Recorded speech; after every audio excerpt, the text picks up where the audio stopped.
जैन मित्रांनो, बघा आता पोलीस भरती जेमतेम सर्व कव्हर झालेली आहे. 2026 ची जे काही पोलीस भरती होती ते सर्वच्या सर्व झाली आहे. आता आपण काय केलंय, जे राहिलेले विद्यार्थी आहे, ज्यांचं सिलेक्शन नाही झालं त्या विद्यार्थ्यांसाठी करताय. ज्या विद्यार्थ्यांचं सिलेक्शन झालंय त्यांना खूप अभिनंदन. त्यांनी आता पुढील वाटचाल करा तुमची. त्याच्यानंतर जे विद्यार्थी आपले राहिलेले आहे, मागे राहिले आहे, 2-3 मार्काने 1 मार्काने कटले असेल, त्यांना दुःख वाटत असेल, त्यांनी नाराज न होता आता अभ्यासाला सुरुवात करा. आता आपल्याला काय करायचं, या सिरीजमध्ये आपण पाहणार आहोत की जे काही पेपर आले होते, जे आताच्या भरतीमध्ये झाले 2026 च्या पेपरमध्ये जेवढे मॅथ आणि रिझनिंगचे प्रश्न होते ते एकूण एक घेण्याचा प्रयत्न करेल आणि संभाव्य काय येऊ शकतात आता हे कंटिन्यू आपण पुढच्या भरतीपर्यंत ही सिरीज चालू ठेवणार आहे. त्याच्यामुळे शांत होऊन एकदम निवांत होऊन आपलं दुःख विसरून अभ्यासाला सुरुवात करा. काही नाही होत. आता पुढे आणखी भरती येणार आहे, दारूबंदीची विभागाची आहे, त्याच्यानंतर तलाठीची ॲड आहे, खूप सारे एक्झाम आहे. आणि गणित हा असा सब्जेक्ट राहतो की तुम्हाला मार्क देऊन जातो. एक कोणतीही एक्झाम असो त्याच्यामध्ये गणित हा विचारला जातो. SSC JD आहे, बरेच विद्यार्थ्यांना हा फायदा करून जाणार. ठीक आहे, जास्त वेळ न घेता आता आपण आपल्या लेक्चरला सुरुवात करू. हा कुठला पेपर आहे, तर नागपूर कारागृह पोलीस भरती जो काही झालेला आता पेपर 15 तारखेला, तो पेपर आपण त्याच्याबद्दल चर्चा करायला सुरुवात करू. ठीक आहे, तर पहिलाच प्रश्न. आणि आता तुम्ही पाहिले असेल की पोलीस भरतीचा जो काही कल आहे तो MPSC चे जे काही प्रश्न विचारले जात होते त्या लेवलला आता थोडे प्रश्न विचारले जात आहे, जेणेकरून त्या विद्यार्थ्यांना आता अशी मेंटॅलिटी ठेवावं लागेल, पाठ करून चालणार नाही. आता त्यांना व्यवस्थित समजून उमजून काम करावं लागेल. कन्सेप्ट समजले असेल तरच तो विद्यार्थी प्रश्न सॉल्व्ह करू शकतो. ठीक आहे, चला तर जास्त वेळ न घेता आता आपण पहिल्या प्रश्नाला सुरुवात करू. हा 2026 चा कारागृह पोलीस भरतीचा पेपर आहे. ठीक आहे, चलो आगे. बघा, पहिलाच प्रश्न. 6 घंटा एका सोबतच वाजतात जर त्यात घंटा अनुक्रमे 2, 4, 6 आणि 8, 12, 12 सेकंदाच्या अंतराने वाजल्या तर 30 मिनिटांमध्ये त्या किती वेळा वाजतील. आता लसावी मसावीवर आधारित प्रश्न आहे. आपल्याला लसावी काढावा लागतो, म्हणजे असा नंबर शोधायचा ज्याला 2, 4, 6, 8, 10 आणि 12 ने भाग देणार. तर यांचा लसावी काढण्यासाठी आपल्याला माहित आहे भागाकार पद्धत आहे, बरोबर. यांचा लसावी काढावा लागतो.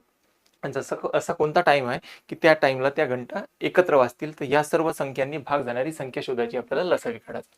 ठीक आहे, तर यांचा लसावी काढा. बघा, 2 ने भाग दिला तर बे 2 ने इथे भाग दिला, बे 2 4, 2 ने इथे भाग दिला 3, बे 2 ने भाग दिल्यानंतर 4, इथे किती राहणार बेटा 5 आणि इथे किती राहणार 6, 2 ने भाग दिल्यानंतर कंप्लीट झालं, रेष मारून द्यायची. चलो आगे. सॉरी 6, परत आता 2 ने भाग जातो, परत द्या 2 ने भाग. सॉरी काय झालं, परत 2 ने भाग द्या. इथे जाणार नाही, बे बे इथे जाणार नाही, राहू द्या. इथे भाग दिला तर किती येणार 2, इथे 5 आणि इथे किती येणार बेटा 3. परत आता 2 ने पण देऊ शकतो, 3 ने पण भाग देऊ शकतो. बघा 3 ने भाग दिला 1 1 1, इथे 2, इथे 5 आणि इथे 1. परत 2 ला 2 ने भाग जातो, द्या 1 1 1 1 आणि 5. परत 5 ला 5 ने भाग जातो, तर परत 5 ला 5 ने भाग देऊन द्या 1 1 1 1 1. आता ज्या ज्या संख्येने आपण भागलो तर त्या संख्येचा करायचा गुणाकार, तो राहतो आपल्याला लसावी. बघा 5 दुनी 10, 10 त्रिक 30, 30 दुनी 60, 60 गुणिला 2 120. तर लसावी बरोबर किती आलं बेटा आपलं, लसावी आला 120. 120 सेकंदानंतर हे सर्व सेकंड मध्ये दिलं होतं, तर 120 सेकंद जसे होणार तसे हा घड्याळ काय होणार, एकत्र वाजायला लागणार. परंतु आपल्याला म्हटलं होतं की 30 मिनिटांमध्ये सांगा, तर 30 मिनिटात ते किती वेळा एकत्र वाजतील. आता 120 सेकंद म्हणजे किती होतं बाबू, 2 मिनिटं होतात सर, कारण की एका मिनिटामध्ये 60 सेकंद, तर 120 सेकंद म्हणजे किती मिनिटं, 2 मिनिटं. म्हणजे 2 मिनिटं जसे होणार तशा त्या घड्याळ काय होणार, वाजायला लागणार. आता त्याने म्हटलं 30 मिनिटांमध्ये सांगा किती वेळा वाजतील, तर 30 ला आपण 2 ने भाग देऊन द्या, कारण की 2 मिनिटानंतर वाजतात ना. या 30 मिनिटांमध्ये त्या किती वेळा वाजतील, तर 2 ने भाग दिल्यानंतर 15 मिनिटानंतर वाजतील. 15 सॉरी मिनिटं नाही, 15 वेळा वाजतील. तर 30 मिनिटांमध्ये 15 वेळा वाजतील. गडबड करू नका, ऑप्शनही नाही आहे, बरं झालं. कधी कधी काही पहिलंच ऑप्शन असते 15. ठीक आहे ना, 15 वेळा तर वाजतील या 30 मिनिटांमध्ये. परंतु सुरुवातीचा जो काही एक वेळा होता तो तो त्याच्यामध्ये ऍड करायचा. मग सुरुवातचे एकदा वाजल्या होत्या ना, सुरुवातीला एकदा वाजल्या होत्या, तो ऍड करायचा. म्हणजे हा 30 मिनिटांमध्ये त्या किती वेळा वाजतील बेटा, 16 वेळा. तर 16 वेळा आपल्या प्रश्नाचं उत्तर आहे. ठीक आहे, गडबड करायची नाही. याच्यामध्ये बरं झालं की 15 ऑप्शन नाही, नाही तर तुम्ही 15 मारून मोकळे झाले असते. ठीक आहे ना, तर राहणार काय, तर 16 वेळा. 15 वेळा तर या 30 मिनिटांमध्ये, एकदा हा सुरुवातीला वाजला होता तो. टोटल किती वेळा, 16 वेळा. आता बघा बघा 0.001344 बरोबर. इथे काही दिलं नाही आता समजून जा, प्रश्नार्थक चिन्ह आहे, गुणेला 0.3 गुणेला 0.7. मग आता हे गुणेला या बाजून आल्यानंतर काय होणार, भागेला. 0.00134 भागेला डिवाइड बाय 0.3 गुणेला 0.4 बरोबर मिळणार आपल्याला x ची किंमत, म्हणजेच त्या प्रश्नार्थक चिन्हाची किंमत निघेल. तर बघा इथे पॉईंट नंतर इथे एक अंक आहे, इथे अंक आहे. खाली जर पाहिलं तर टोटल पॉईंट नंतर 2 अंक आहे. वरती पाहिलं पॉईंट नंतर 1 2 3 4 5 6 टोटल पाहिलं तर 6 घरांतर पॉईंट आहे, वरती 6 घरांतर पॉईंट आहे, खाली पाहिलं तर खाली 2 घरांतर पॉईंट आहे. तर आता आपल्याला काय करायचं, सारखं करायचं. इथे पॉईंट नंतर 2 अंक आहे, इथे आपण काय करू, 4 0 वाढून टाकू. इथे जरी ठेवले असते तरी चाललं असतं. बघा इथे खाली टोटल पाहिलं तर टोटल पॉईंट नंतर 6 घर, वरती पाहिलं तर पॉईंट नंतर 6 घर. तिथे काय होणार, आता हा पॉईंट कॅन्सल होऊन जाणार. इथला जो काही पॉईंट आहे वरचा खालचा सर्व कॅन्सल झाले. वरती राहिलं का बेटा, तर 1344 भागेला खाली राहिलं 3. त्यात 1 मिनिट का, इथे 4 नाही आहे 7 आहे, 4 नाही आहे 7 आहे, तिथं 0.7 बरोबर. तर खाली राहिलं 7 0 0 0 0. आता बघा 3 ने भाग जातो, 3 1 3, 3 चौक 12, 3 चौक 12, खाली राहणार 2 आणि 3 8 24. ठीक आहे, ओके. बघा आता परत 7 ने जर भाग दिला, 7 1 7, 7 सखम 42, खाली राहणार 2, 7 चौक 28, वरती राहिलं 64 आणि खाली जर पाहिलं तर 1 वर किती 0, 3 4 0 म्हणजे 10,000.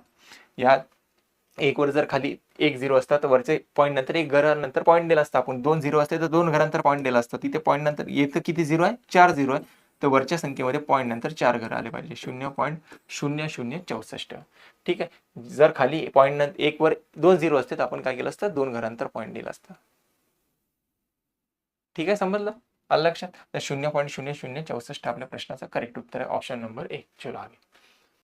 बघा, काही मिठाई 175 मुलांमध्ये असे एक समान वाटायची आहे, परंतु 35 मुलं गैरहजर असल्यामुळे प्रत्येक मुलाला 4 मिठाई जास्त मिळाली. तर किती मिठाई वाटण्यात आली होती. तर बघा, मानलं प्रत्येक मुलाला x मिठाई मिळाली असेल. समजा मी लिहून देतो, समजा प्रत्येक मुलाला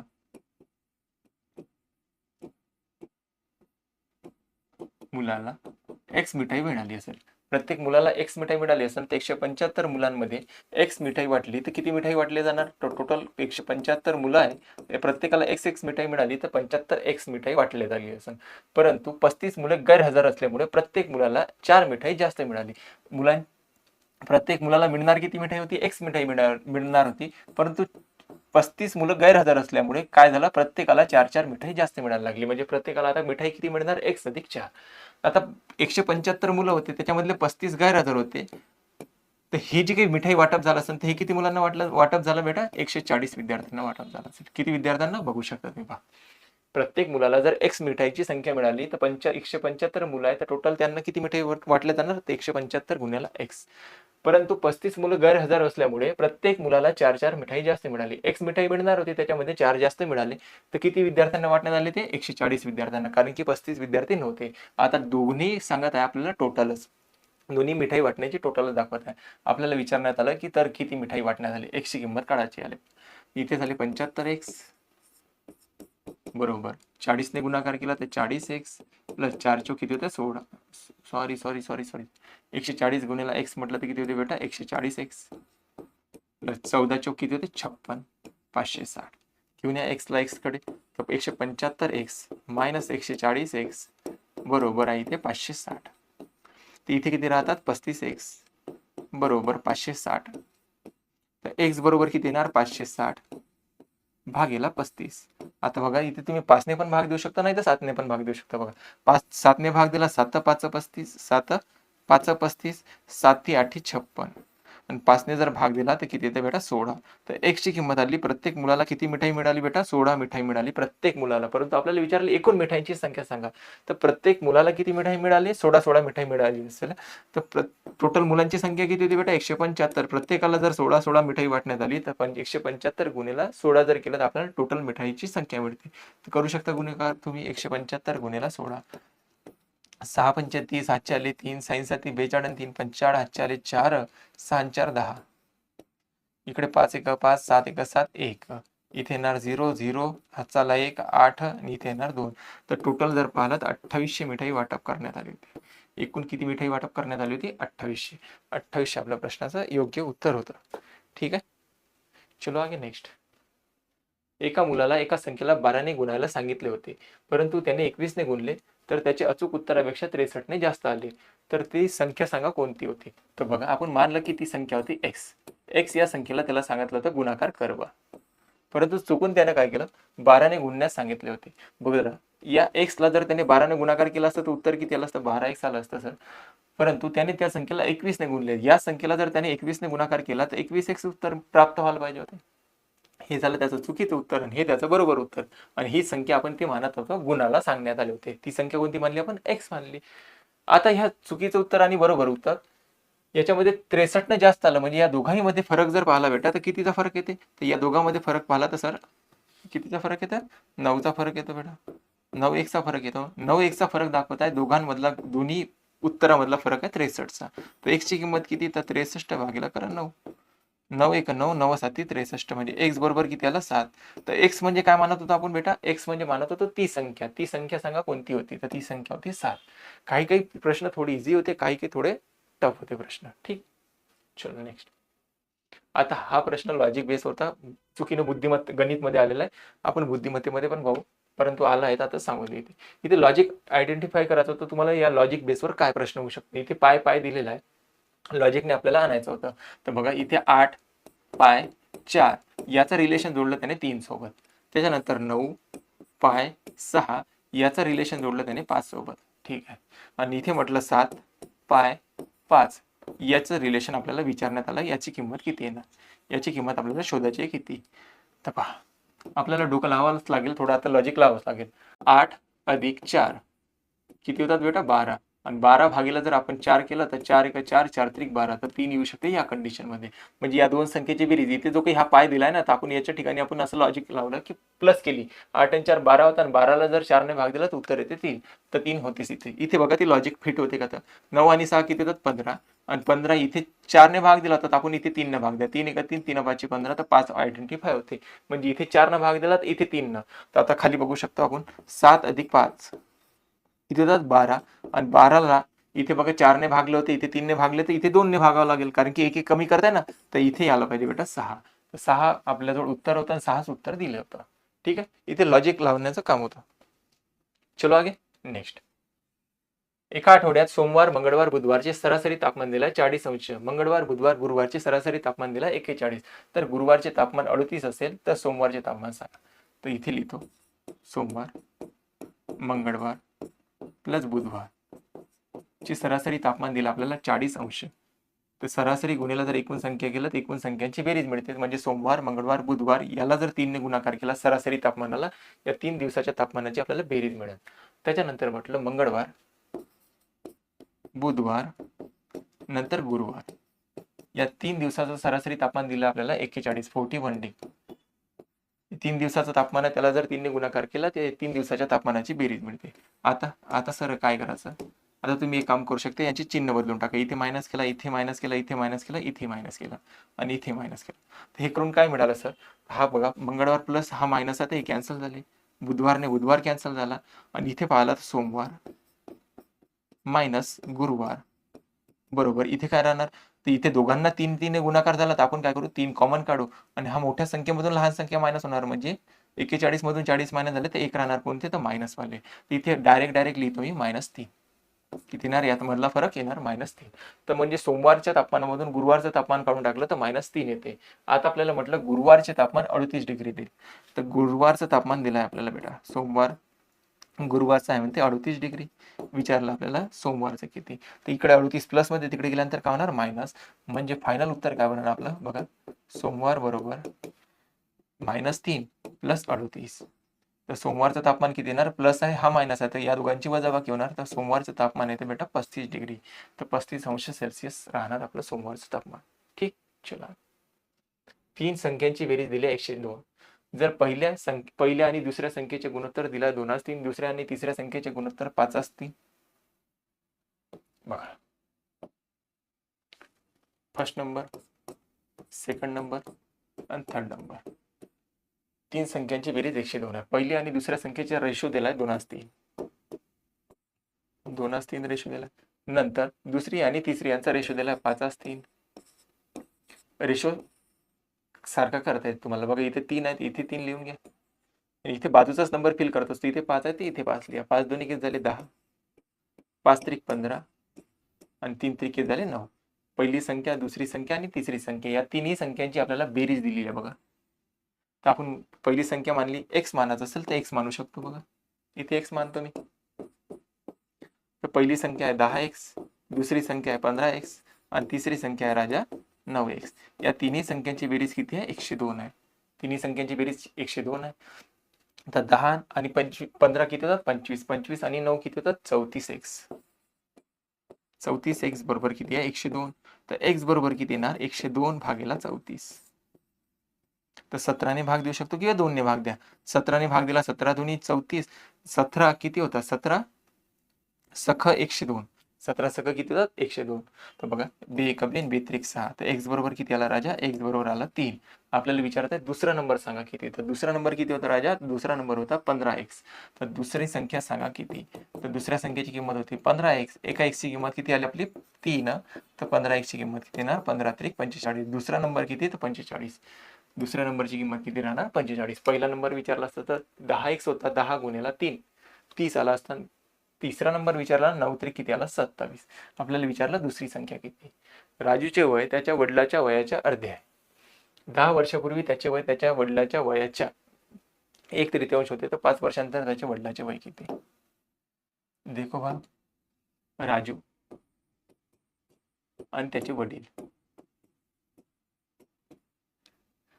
वडिलाच्या वयाच्या अर्धे आहे. तर वडिलाचं वयाच्या अर्धे दाखवायचं राजूचं वय. म्हणजे वडिलाचं वय जर 2 असेल तर राजूचं वय किती राहणार बेटा? 1. x मानून घ्या इथे. x मानलं.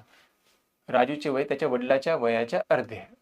10 वर्षापूर्वी. हे झालं आज. कधी दिलं नसेल तर समजायचं आज मध्ये आहे. हे झालं आज. इथे लिहायचं 10 वर्षापूर्वी, कारण की त्याने म्हटलं ना 10 वर्षापूर्वी. तर 10 वर्षापूर्वी काय राहणार बेटा? तर राजू जो काही आज x वर्षाचा आहे तिथून तो 10 वर्ष मायनस राहणार, म्हणजे कमी राहणार. आज जर तो x वर्षाचा असेल तर तिथून तो काय राहणार? 10 वर्ष मायनस मध्ये राहणार 10 वर्षापूर्वी. आणि वडील जे काही आज 2x वर्षाचे आहे यांच्या वर्षातून 10 वर्ष मायनस केलं तर हे झालं वडिलांचं 10 वर्षानंतरचं वय. ओके. मुला राजूचं वय जर पाहिलं 10 वर्षापूर्वीचं x अधिक 10 आहे आणि वडिलांचं वय जर पाहिलं तर 2x अधिक 10 2x मायनस 10 आहे. ठीक. आता त्यानंतर काय म्हटलं? तर त्यांच्या वडिलाच्या वयाच्या 1/3 होते. 10 वर्षापूर्वी इथून वाचा तुम्ही बघा. 10 वर्षापूर्वी त्यांच्या वय त्याच्या वडिलाच्या कोणाच्या? वडिलाच्या वयाच्या 1/3 होते. वडिलाच्या वयाच्या 1/3 होते म्हणते राजूचं वय बेटा. वडिलाच्या वयाच्या 1/3. ज्याच्या जुच्या म्हटलं त्याला घ्यायचं गुणेला. राजूचं वय त्याच्या वडिलाच्या वयाच्या 1/3 होते. मग आता हा 3 भागेला इकडे नंतर गुणेला. 3 ने जर इथे गुणाकार केला तर 3 1 झाले मायनस 3 10 किती होणार? 30. आणि इथे 1 ने गुणाकार झाला तर काहीच फरक नाही पडणार इथे. तसंच ठेवा. तर संख्येला संख्येकडे पाठवा. 3x आहे मायनस होणार 2x बरोबर मायनस 10. हा प्लस मध्ये जाणार या बाजूनं 30. ओके. तर 3x मधून 2x मायनस झाले तर x आणि इथे राहणार 20. x ची किंमत आली राजा आपल्याजवळ 20. आपल्याला विचारण्यात काय आलं बघा. तर 5 वर्षानंतर त्याच्या वडिलाचे वय सांगा किती.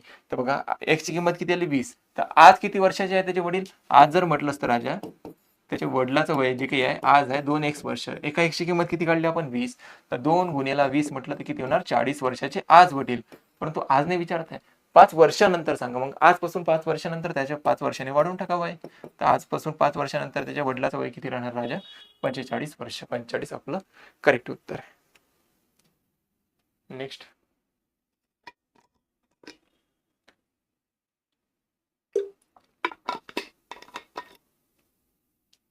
बघा 7 पुरुष किंवा 10 महिला एक 100 मीटरची भिंत 10 दिवसात बांधतात. तुम्हाला हे सांगितलं होतं मी M1 D1 H1 भागेला W1. त्यानंतर दुसरं वाक्यातले माणसं M2 D2 म्हणा H2 म्हणा भागेला W2. हे पहिल्या वाक्यातले माणसं पहिले दिवस पहिले तास पहिलं काम, दुसरे माणसं दुसरे दिवस दुसरं काम, दुसरे तास आणि दुसरं काम. काम कुठे लिहायचं म्हटलं? खाली. आतापर्यंत इथे किंवा हा शब्द वापरला बघा. हे पाहिजे नाही तर हे पाहिजे. किंवा जेव्हा म्हणते ना ऑप्शन देते ना आपल्याला ऑर हे किंवा हे, तर एक तर 7 पुरुष आणू शकता कामावर नाही तर 10 महिला घेऊ शकता. तर मी काय करतो या महिलांना पुरुषांमध्ये करा किंवा पुरुषांना महिलांमध्ये. तर 7 पुरुष आपण काय करू? पुरुषांची संख्या महिलांमध्ये कन्वर्ट करून टाकू. 7 पुरुष किंवा 10 महिला. एक तर 7 पुरुष पाहिजे नाही तर 10 महिला पाहिजे. आपण काय करू? या पुरुषांना महिलांमध्ये रूपांतर करू. एक तर त्या कामावर 7 पुरुष पाहिजे, नाही पुरुष असेल तर 10 महिला पाहिजे. तेव्हा ते काम 100 मीटरची भिंत 10 दिवसात तयार होते. तर मी म्हणतो 1 पुरुष बरोबर किती महिला? 1 पुरुष बरोबर किती महिला? तर एक पुरुष म्हणजे येणार सर, हा 7 येणार भागेला. एक पुरुष म्हणजे किती महिला होणार? एक पुरुष म्हणजे होते 10चे 7 महिला सर, 10चे 7 महिलांची संख्या. हे झालं यांचं रूपांतर. एक पुरुष म्हणजे 10चे 7 महिला. आता या प्रश्नामध्ये 10 महिला एक काम 100 मीटरची भिंत 10 दिवसात तयार करतात. 10 महिला होत्या राजा, 100 मीटरची भिंत करायची आहे तयार, तर काम कुठे लिहायचं? खाली. गुन्हेला 10 दिवसात तयार करतात. आता आपल्याला पुढं वाक्य म्हटलं की 600 मीटरची भिंत तयार करायची. किती मीटरची? 600 मीटरची भिंत तयार करायची. काम बदललं, तर 14 पुरुषांना करायचं आहे. सॉरी, 14 पुरुष अधिक कोण पाहिजे? 20 महिला पाहिजे. 20 काय पाहिजे? महिला पाहिजे. तर 14 पुरुष, एक पुरुष म्हणजे 10चे 7 महिला होतात. तर 14 पुरुष म्हणजे किती महिला होणार? तर 10चे 7 ने त्याला गुणाकार करा. तर 7 1 7, 7 2 14, म्हणजे किती लागणार? 20 महिला. आणि हा पण 20 महिला होत्या, म्हणजे हा टोटल गट किती झाला बेटा? 40 महिला. मग 600 मीटरची भिंत 40 महिला किती दिवसात करतील? किती दिवसात पूर्ण करतील? तर दिवसांची संख्या काढायची आपल्याला. दिवस डी मानला आपण. द्या आता भाग. 0 ने 0 कॅन्सल, याने जर भाग दिला तिथे येतात 15. किती येतात राजा? 15. आणि 2 0 ने 2 0 कॅन्सल झाले, तर दिवसांची संख्या बरोबर किती आली बेटा? 15. तर किती दिवस लागतील? तर 15 दिवस लागतील. तर 15 दिवस आपल्या प्रश्नाचं योग्य उत्तर आहे. ठीक आहे, एकदा बघा समजलं का नाही समजलं. ठीक, चलो नेक्स्ट. बागेतील प्रवेश शुल्क 35% कमी केल्यामुळे येणाऱ्या प्रवाशांची संख्या 40% वाढली, तर प्रवेश शुल्काचे उत्पन्नात काय बदल पडेल? तर बघा, इथे लिहितो किंमत,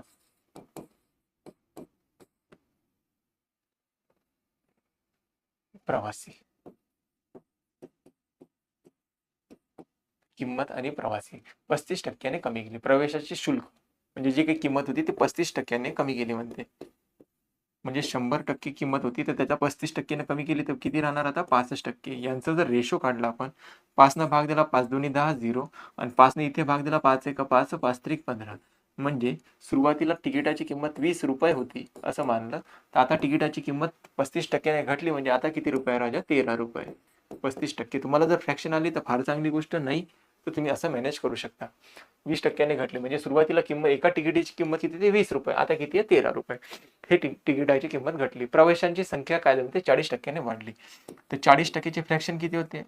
नाही तर तुम्ही असं मानू शकता 100% येत होते लोक, आता 40% वाढ झाली, म्हणजे 140 लोक यायला लागले.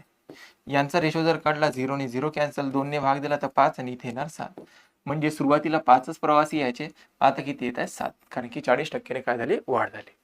तर मग सुरुवातीला जे काही उत्पन्न होतं, 20 रुपये एका तिकिटाची किंमत होती, 5 प्रवासी आले तर किती रुपये उत्पन्न बनायचं? 100 रुपये. परंतु आता तिकिटाची किंमत 7 रुपये, तर प्रवासी किती येत आहे? ते 7, सॉरी, आता तिकिटाची किंमत किती? 13 रुपये, आणि किती प्रवासी येतात? 7 प्रवासी येतात, तर 13 7 किती होतात? 91. आता उत्पन्न किती बनत आहे? 91. आता आपल्याला म्हणत आहे की मुळे शुल्कामुळे उत्पन्नात होणारा बदल सांगा. हे होतं सुरुवातीचा, आणि हे आहे आताचं उत्पन्न. सुरुवातीला 100 रुपये उत्पन्न बनायचं, आता 91 रुपये उत्पन्न बनायचं. आता 9 रुपयानं उत्पन्न काय झालं? कमी झालं. आणि 100 वर कोणती गोष्ट काय असते? पर्सेंट. तर 9% कमी. तर 9% कमी आहे का कुठं ऑप्शन? 9% ने कमी झालं, तर 9% ने कमी झालं असेल. चलो आगे. विजयने आपल्या पगाराच्या 3/5 हिस्सा घरी दिला. उरलेल्या हिस्सापैकी निम्मा हिस्सा शेतीला खर्च केला. उरलेल्यापैकी निम्मा हिस्सा मुलाला दिला. बाकीचा रक्कम पोस्टात जमा केली, तर त्याचा पगार किती? आता या प्रश्नामध्ये असंच दिला होता पेपरमध्ये पण. या प्रश्न कॅन्सल झाला असेल असं मी मानतो, कारण की याच्यामध्ये आपल्याला जो काही पोस्टात जमा केली काहीतरी अमाऊंट द्यायला पाहिजे होती. परंतु आता आपण काय करू? मानलं आपण त्याने पोस्टात जे काही जमा केले याचं उत्तर काढायचं आहे, तर आपण आपल्या मते या ऑप्शनच्या बेसवर मानलं आपण 500 रुपये जमा केले ना पोस्टामध्ये, असं गृहीत धरलं. विजयने आपल्या उत्पन्न, आपल्या पगाराच्या 3/5 हिस्सा घरी दिला.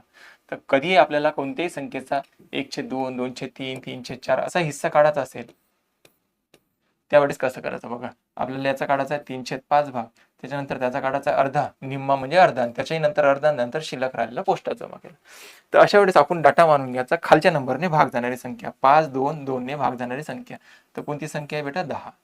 मानलं आपण त्याचं उत्पन्न होतं 10 युनिट, आपण 10 युनिट मानलं, 10 रुपये नका म्हणून 10 युनिट मानलं आपण. त्याचा त्याने 3/5 कशाला खर्च केला? घरी दिला म्हणते. आता 10चा 3/5 राजा किती होते? तर 5 1 5, 5 2 10, 3 2 6, 6 रुपये त्याने घरी दिले. मग 6 रुपये घरी दिले, तर राहिले किती शिल्लक? 4 रुपये राहिले सर. 10 होते, 6 झाले इथे खर्च घरी, तर आता राहिल्याचा निम्मा हिस्सा. तर राहिल्याचा निम्मा हिस्सा म्हणजे 2 रुपये त्याने काय केले? निम्मा हिस्सा खर्च केला, शेतीसाठी खर्च केला. हिस्स्याचा निम्मा हिस्सा शेतीसाठी खर्च केला आणि उरलेल्यापैकी निम्मा हिस्सा मुलाला दिला. आता 6 आणि 2 8 खर्च झाले, 10 होते, आणखी 2 राहिले असेल, त्याचाही अर्धा म्हणजे किती बेटा राजा? 1 रुपया त्याने काय उरलेला हिस्सा मुलाला दिला. आणि आता किती राहिले असेल बघा तुम्ही, 6 आणि 2 8, 8 आणि 1 9. आता राहिले असेल शिल्लक 1. आता किती राहिले असेल शिल्लक? 1. आता हा जो काही 1 राहिला हा त्याने पोस्टात जमा केला, पोस्टमध्ये जमा केला राजा. आपल्या मते पोस्टात किती जमा केले? 500 युनिट. एका युनिटची किंमत दाखवता 500. आपल्याला विचारण्यात आलं होतं की त्याने पगार किती आहे, म्हणजे त्याचा इन्कम सोर्स सांगा किती. तर एका युनिटची किंमत 500 आली, तर आपण इन्कम मानलं होतं त्याचं 10 युनिट, तर 500 गुणिले 10 करा, तर त्याचं उत्पन्न किती असेल राजा? 5,000 रुपये. परंतु हा पेपरमध्ये प्रश्न असंच दिला होता, काही आपण 500 वगैरे दिलं नव्हतं, परंतु आपल्याला सॉल्व्ह करायचं होतं म्हणून आपण काढलं. ठीक आहे, कॅन्सल केला असेल हा पेपरमध्ये प्रश्न. चलो आगे. चलो. एका जंगलामध्ये काही मोर आणि काही हरिण उभे आहेत. त्यांच्या पायांची एकूण संख्या ही त्यांच्या डोक्यांच्या एकूण संख्येच्या दुपटीपेक्षा 76 ने अधिक आहे. बघा, एका जंगलात काही मोर, यम म्हणजे मोर आणि एच म्हणजे काय? तर हरिण. लक्ष ठेवा, काही मोर आणि काही हरिण उभे आहेत. त्यांच्या पायांची एकूण संख्या, मोराला पाय असतात 2 म्हणजे 2 यम झाली हे पायांची संख्या, आणि हरणाला पाय असतात 4 म्हणजे 4 यम झाली यांच्या पायांची संख्या. यांच्या पायांची एकूण संख्या ही त्यांच्या डोक्यांच्या एकूण संख्येच्या, आता मोराला एकच डोकं असते, हरणाला पण एकच डोकं असते, हे झाली त्यांच्या डोक्यांची संख्या बेटा. त्यांच्या डोक्यांच्या एकूण संख्येच्या दुपटीपेक्षा, याची दुप्पट करा म्हणते, त्याच्यापेक्षा 76 ने जास्त आहे म्हणते त्यांच्या पायांची संख्या. हे होते त्याचे पाय आणि हे त्यांचे डोके. बघा आणखी एकदा सांगतो, मोराला यम म्हणलं आणि हरणाला यच मानलं. आता उभ्या त्यांच्या पायांची एकूण संख्या, मोराला 2 पाय असतात म्हणून 2 यम झाले, आणि हरणाला 4 पाय असतात म्हणून 4 यम झाले. हे झाली त्यांच्या पायांची संख्या. ही त्यांच्या डोक्यांच्या, मोराला एक डोकं आणि हरणाला पण एकच डोकं आहे, त्यांच्या डोक्यांच्या एकूण संख्येच्या, यांची डोक्यांची एवढी संख्या झाली, त्याच्या दुपटीपेक्षा 76 ने जास्त आहे पायांची संख्या. तर विचारलं हरणांची संख्या किती? सॉल्व्ह करत आहे. 2 यम प्लस 4 यम बरोबर, हे झाले 2 यम प्लस 2 एच प्लस झाली ते 76.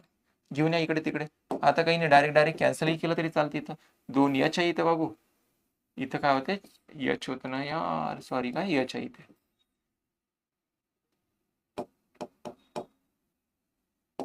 मी यानेच लिहितो, एच होतं का? सॉरी, एच होतं इथे, हरिण होते.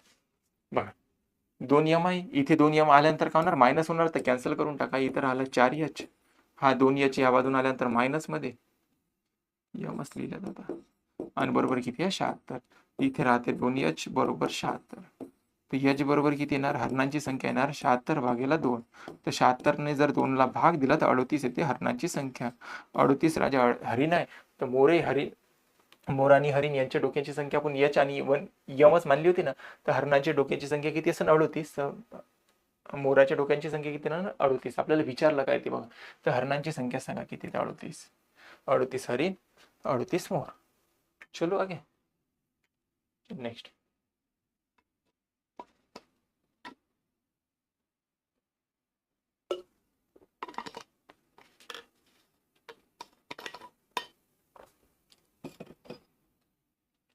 एकाच प्रकारच्या 7 पेन आणि 5 वह्या यांची एकूण किंमत म्हणते 445 रुपये. 7 पेन, पी म्हणजे पेन, लक्षात, आणि 5 वह्या, याला बिग म्हणतो म्हणजे बुक म्हटलं, यांची एकूण किंमत दिली आहे 445 रुपये. त्यानंतर 5 पेन प्लस 7 वह्या, 7 बुक यांची किंमत दिली आहे 455. असं आपण एक लेक्चरही घेतलं होतं, त्याच्यामध्ये हा सर्व पॅटर्न जो काही आहे, म्हणजे त्याच्यात वह्या, बोर्डबुक, पेन्सिल वगैरे याच्या टाईपचे जे काही प्रश्न आहे ना, हे सर्वचे सर्व एक चॅप्टरच घेतलं होतं. म्हणजे हा एक स्पेशल व्हिडिओ आहे, आपल्या चॅनलला पाहू शकता तुम्ही. तर बघा आता इथे इक्वेशन तयार झाले, एक इक्वेशन हे आणि हे इक्वेशन. आता इथे काहीतरी एक किंमत कॅन्सल करा, नाही या दोघांची बेरीज वजाबाकी करून काहीतरी आपल्याला सोल्युशन काढावं लागतं. तर आता आपण काय करू, या दोघांपैकी एक काहीतरी कॅन्सल करण्याचा प्रयत्न करू. इथे 5 पेन आहे, इथे 7 पेन आहे, तर मी काय करतो, पेनची संख्या सारखी करण्याचा प्रयत्न करतो. इथे 7 ने गुणाकार करतो संपूर्ण समीकरणाला, आणि याला करतो 5 ने गुणाकार. तर बघा पूर्ण समीकरणाला 7 ने गुणाकार झाला तर 7 पेन होणार प्लस 7 7 49 बुक, आणि बरोबर इथे जर 7 ने गुणाकार झाला 7 5 35, 7 आले 3, 7 5 35 आणि 3 38, 7 आले 3, 7 28 आणि 3 होते राजा 31. तर 3185. त्यानंतर खालच्या समीकरणाला 5 ने गुणाकार जर केला तर इथे किती होणार? इथे काही चुकलं तर नाही आपलं. 7 5 35 पेन पाहिजे होते इथे.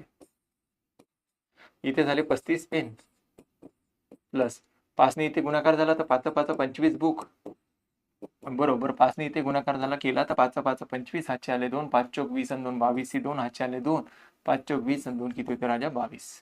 आता काही नाही, या दोघांची करून टाका वजाबाकी तुम्ही. आधी तर करत चिन्ह बदल. हा मायनस, सॉरी, हा मायनस मायनस मायनस, तर हे काय होणार कॅन्सल झाले. तर इथे 49 मधून 25 मायनस झाले तर किती राहते 24 बुक. आणि इथे वजाबाकी जर केली 5 मधून 5 गेला 0, 8 मधून 2 मायनस झाले तर 6, आणि इथे 11 मधून 2 मायनस झाले तर किती राहणार 9. किती राहणार राजा 9. हाचा परत दिला 3 मधून 3 गेला 0. तर 24 एक, आता 24 इथे भागेला इकडे आल्यानंतर काय होणार गुणेला 960 भागेला 24. तर 24 चौक होते डायरेक्ट भाग येते. 24 चौक किती होते 96. तर बुकची किंमत किती आली राजा, बुकची किंमत आली, एका बुकची किंमत 40 रुपये. आपल्याला विचारलं होतं पेन आणि बुक दोघांची सांगा बा. पेन व एक वही म्हणजे एका वहीची किंमत किती आली 40 रुपये. तर दुसऱ्या नंबरवर 40 ऑप्शन असेल, 40 इथेच आहे दुसऱ्या नंबरवर बघा. ही असेल पेनाची किंमत आणि ही असेल बुकची किंमत म्हणजे वहीची किंमत. हे मारू शकतो आपण, नाही तर आपण काढूनच टाकू आता पूर्ण. पेनची किंमत काढायची, बुकची किंमत, वहीची किंमत किती आली राजा 40 आली. कोणत्या एका समीकरणामध्ये ठेवा, नाही पहिला नाही तर दुसरं कोणतंही समीकरण घ्या. तर पहिलं समीकरण घेऊ आपण 5 पेन प्लस 7 बुक आणि बरोबर आहे 455. पहिलं इक्वेशन घेऊ. इथे बुकची किंमत ठेवतो मी. तर बुकची किंमत आहे 40 रुपये. तर 5 पेन प्लस 7, इथे जर 40 गुन्ह्याला जर 7 म्हटलं तर 7 चोक किती येतात 28 होणार, कारण की बुकची किंमत 40 आली ना. या दोघांचा संबंध काय राहतो गुणाकाराचा. 7 चोक झाले 28 बरोबर आहे 455.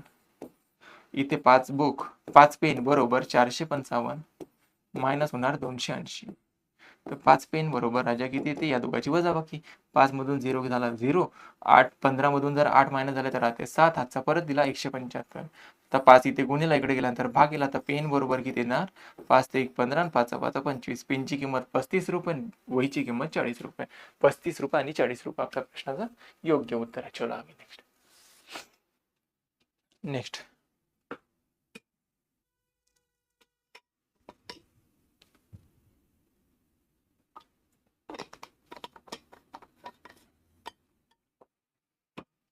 बघा. 3 नळ ए बी सी एक टाकी 6 तासात भरतात. 2 तासात तिन्ही नळ उघडले जातात. 2 तास तिन्ही नळ उघडले जातात. त्यानंतर सी बंद केला जातो. बाकी ए आणि बी हे 7 तासात भरतात. तर फक्त सी रिकामी टाकी किती वेळात भरेल. तर म्हटलंय आपल्याला प्रश्नात ए प्लस बी प्लस सी हे तिन्ही नळ एक टाकी 6 तासामध्ये भरतात. हे तिन्ही नळ 6 तास 2 तासासाठी चालले म्हणते. टोटल तीनही नळ सुरू असले तर 6 तासात पूर्ण भरते. त्याच्यापैकी 2च तास चालली ही टाकी. तर 2 तासामध्ये यांनी किती काम केलं असेल बेटा 1/3 काम केलं. बघा 6 तासामध्ये तिघही भरू शकतात. जर 2 तास काम केलं म्हणजे 6 तासापैकी 2 तास काम केलं तर 1/3 तास काम झालेलं आहे. टोटल जर टाकीची क्षमता टोटल कॅपॅसिटी 3 असेल तर 3 मधलं 1 पाणी भरलेलं आहे. आता 3 मधलं किती रिकाम आहे बेटा 3 मधलं तुम्ही म्हणाल सर 3 पैकी 2 भाग रिकाम आहे. सॉरी, टोटल कॅपॅसिटी 3 आहे त्याच्यापैकी 1 भाग तर भरलेला आहे, 1 काम झालेलं आहे. आता राहिलं किती 3 पैकी 2 काम शिल्लक आहे. हे राहिलं आपलं शिल्लक काम. आता हे शिल्लक राहिलेलं काम सी नळ बंद करण्यात आला. तर आता नळ कोणते सुरू आहे बेटा ए आणि बी. हे शिल्लक राहिलेलं काम सी नळ बंद केला नंतर बाकी भाग ए आणि बी ने 7 तासात भरले. म्हणजे 2/3 भाग त्याने 7 तासामध्ये भरला म्हणते. 2/3 भाग 7 तासांमध्ये भरण्यात आलाय कोणाकडून ए आणि बी कडून.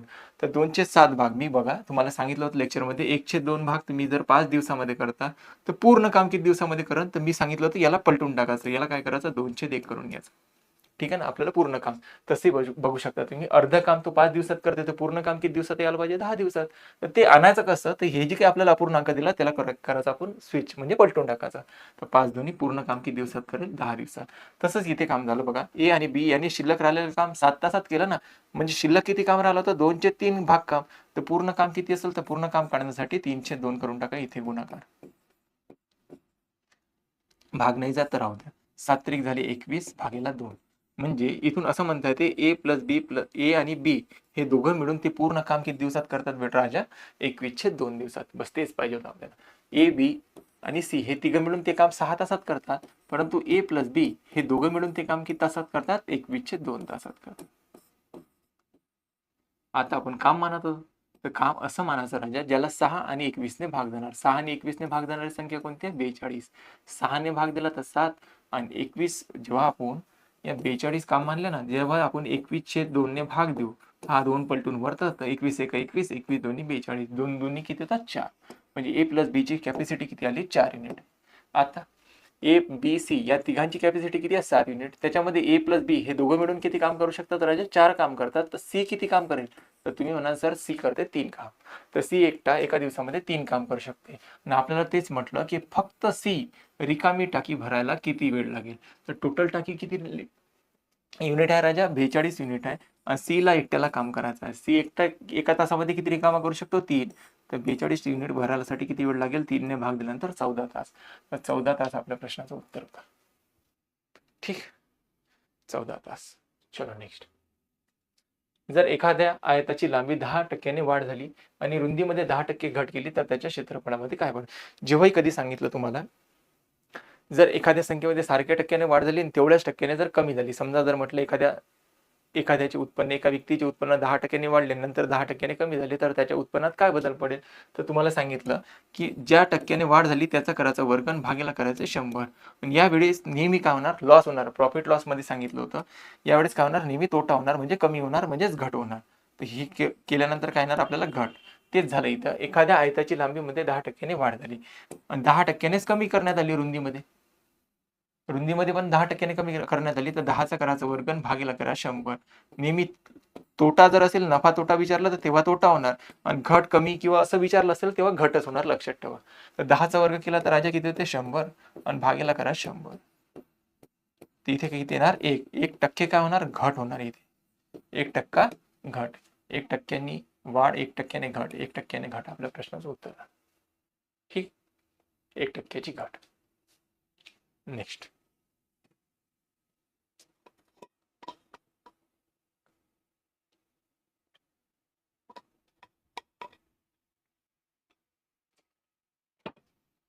रोहितला एका परीक्षेत 35% गुण मिळाले आणि 32 गुणांनी तो नापास झाला.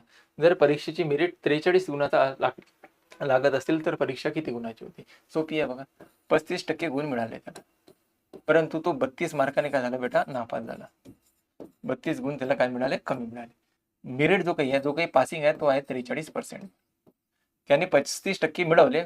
मेरिट जो काही लागते तो लागते 43% साठी. त्याला 32 मार्क कमी मिळाले या मेरिटपेक्षा.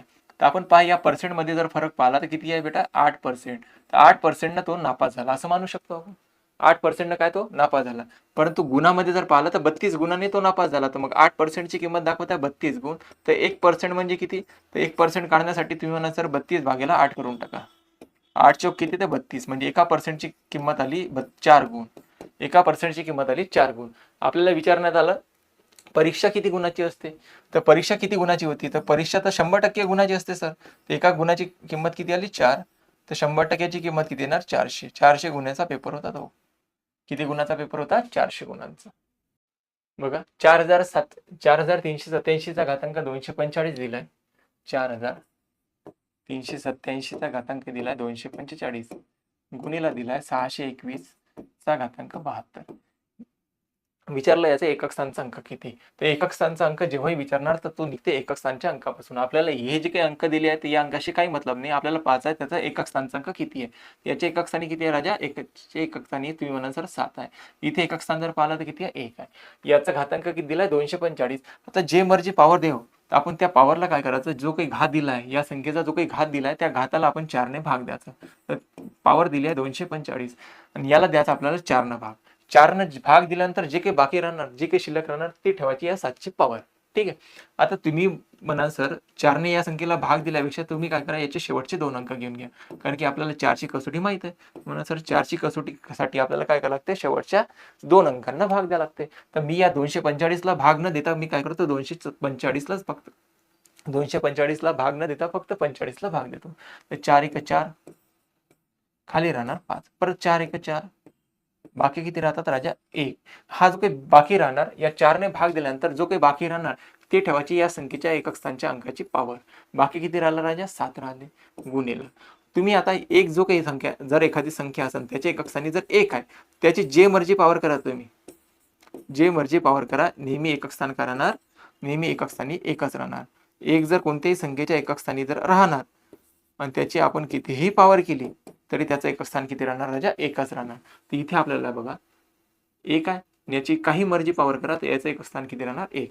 तर या 7चा घातांक 1 म्हटलं तर किती होते? 7 आणि 1चा घातांक 1 म्हणजे 1 येणार. तर याचं एकक स्थान 7 येणार, याचं एकक स्थान 1 येणार. तर या दोघांचा गुणाकार झाल्यानंतर 7 1 7. या संख्याचा जर गुणाकार केला तर त्याच्या एकक स्थानी किती येणार? 7. तर 7 आपल्या प्रश्नाचा बरोबर